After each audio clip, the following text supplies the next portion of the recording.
금일 영상은 수많은 정보들을 취합해 제작한 영상입니다. 물 흐르듯 설명하며 넘어가는 부분들이 많지만 깊은 의미를 담은 내용이 많습니다. 그러니 집중이 가능한 상황이라면 필기를 하며 영상을 시청하시는 것을 추천드립니다. 바로 시작해 보겠습니다. 인간의 목적은 생존과 번식입니다. 고대 그리스 시절부터 인간은 스스로를 고귀한 존재로 여겼습니다.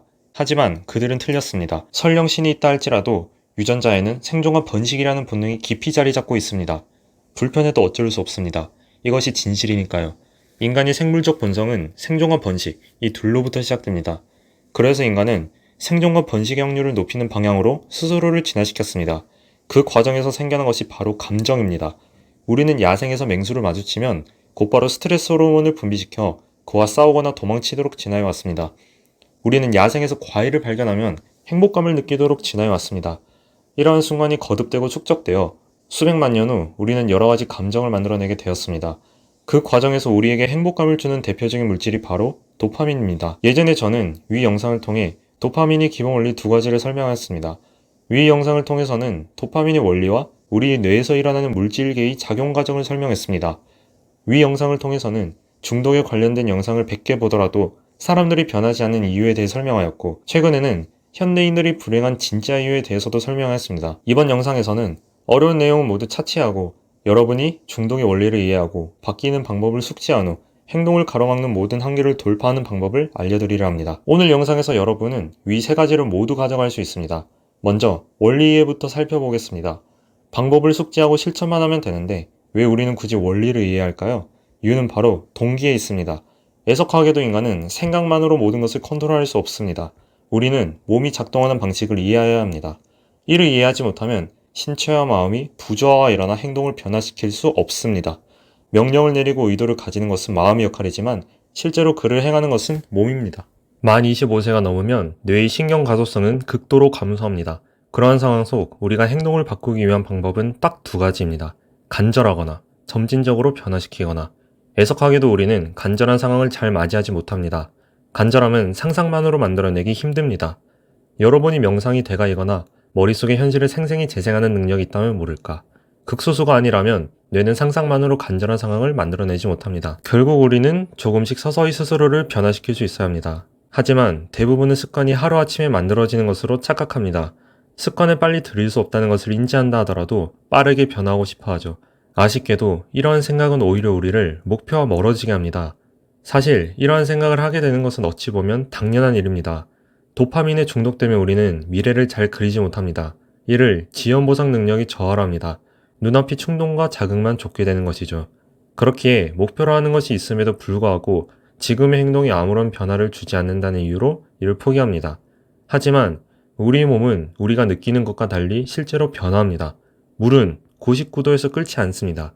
우리 점진적인 변화는 물을 계속해서 데우는 것과도 같습니다. 하지만 물을 데운다 해서 바로 물이 끓는 것은 아니죠.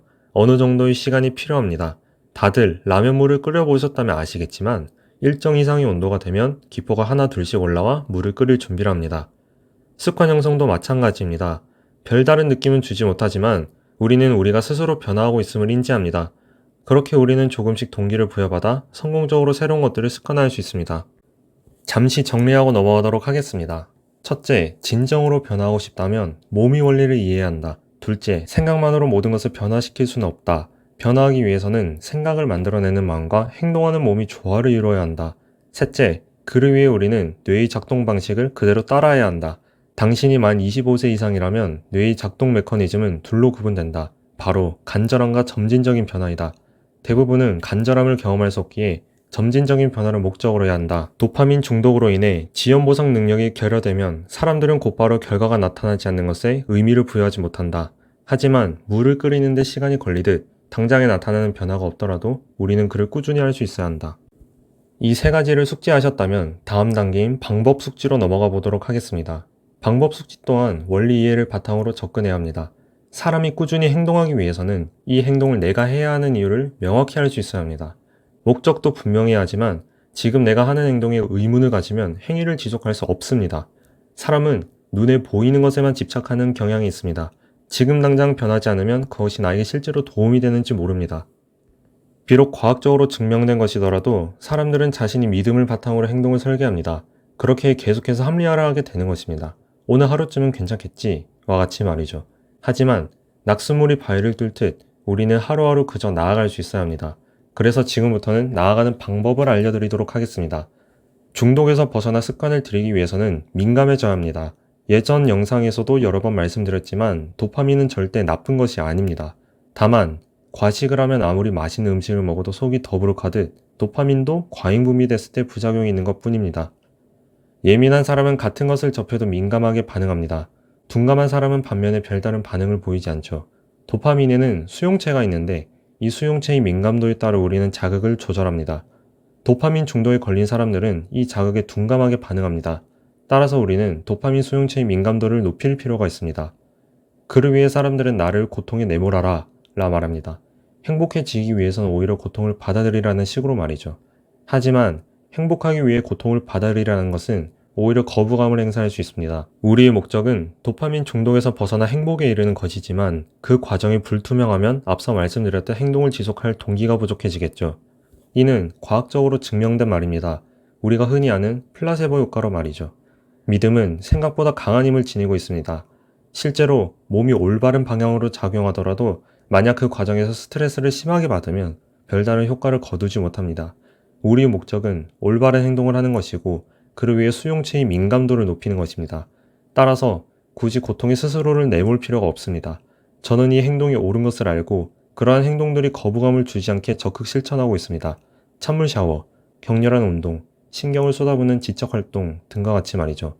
하지만 우리의 목적은 수용체의 민감도 자체를 높이는 것이니 그를 위한 다른 방법 또한 소개해 드리겠습니다. 그는 바로 자극 줄이기입니다. 습관학에서 그리고 중독의학에서는 중독으로부터 벗어나는 가장 좋은 방법이 해당 행위를 하지 않는 것이라 말합니다. 말은 단순합니다. 담배를 끊는 방법, 담배를 절대 피지 않는 것, 술을 마시지 않는 방법, 술을 절대 마시지 않는 것.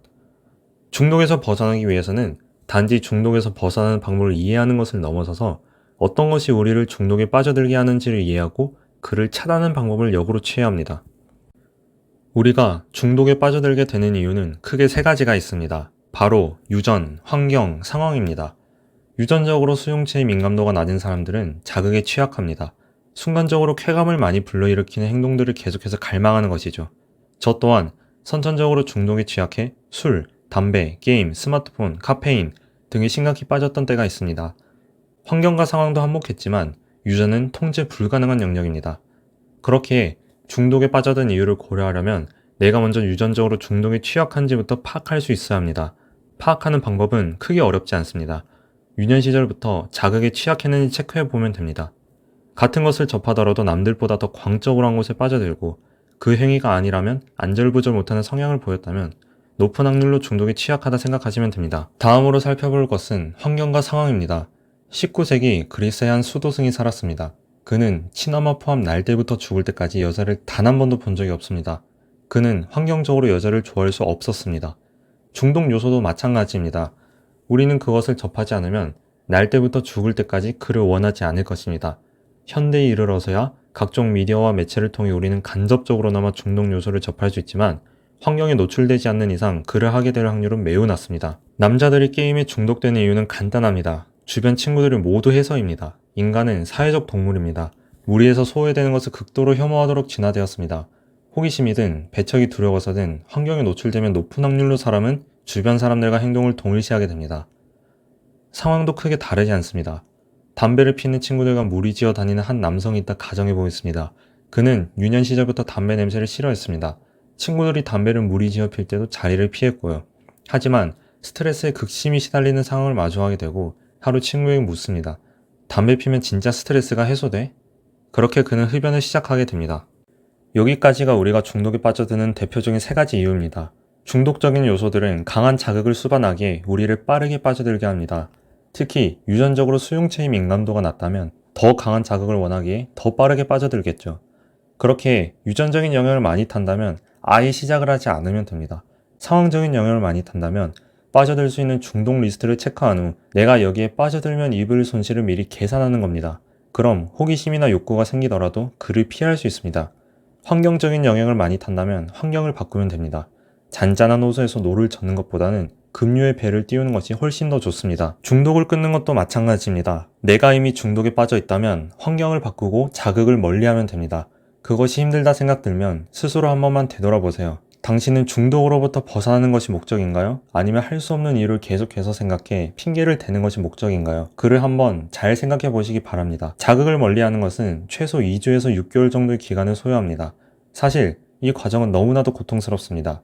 저도 술, 담배, 게임과 같은 중독성 강한 요소들을 끊어낼 때 굉장히 고통스러웠습니다. 하지만 이를 끊는 방법은 제가 위에 설명한 것이 전부입니다.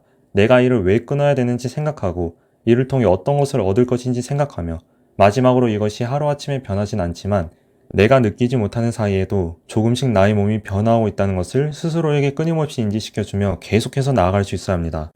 하지만 이러한 방법들을 안다고 해서 당장 우리가 그를 실천에 옮길 수 있는 것은 아닙니다. 아는 것과 실천하는 것은 다릅니다. 생각하는 것과 실제로 그를 행하는 것은 다릅니다. 피아노를 전혀 치지 않는 사람이 악보를 읽을 줄 안다는 이유만으로 피아니스트처럼 단번에 연주를 할 수 있는 것은 아닙니다. 우리가 상상으로 날 수 있다 생각하더라도 곧바로 하늘을 날 수 있는 것은 아닙니다. 거듭 강조하지만 몸과 마음이 조화를 이룰 수 있어야 우리는 스스로를 변화시킬 수 있습니다. 그렇기에 저는 스스로를 믿지 말라 합니다. 인간에게 가장 뛰어난 두 가지 능력은 바로 추상화와 합리화입니다. 그렇습니다. 우리는 기가 막히게 합리화를 잘합니다. 아무리 의식적으로 행동을 변화시키려 해도 이미 무의식이 내린 결정에 우리는 합리성을 부여할 뿐입니다.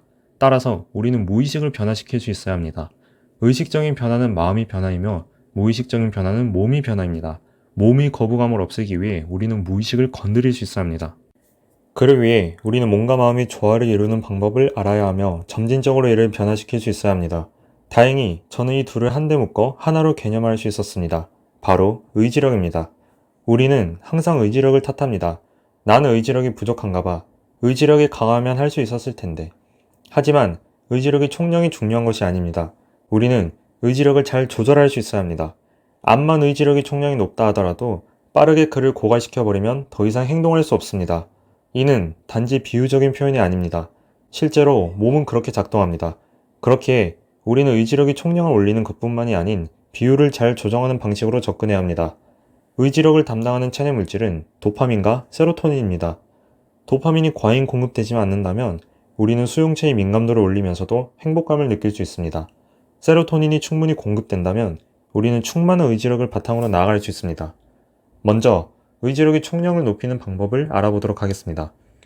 도파민과 세로토닌을 동시에 제공받고 싶다면 숙면을 취하면 됩니다. 아침에 충분한 양의 햇빛을 쬐어주는 것도 좋습니다. 운동을 해도 좋고요. 운동이라 해서 겁먹을 필요는 없습니다.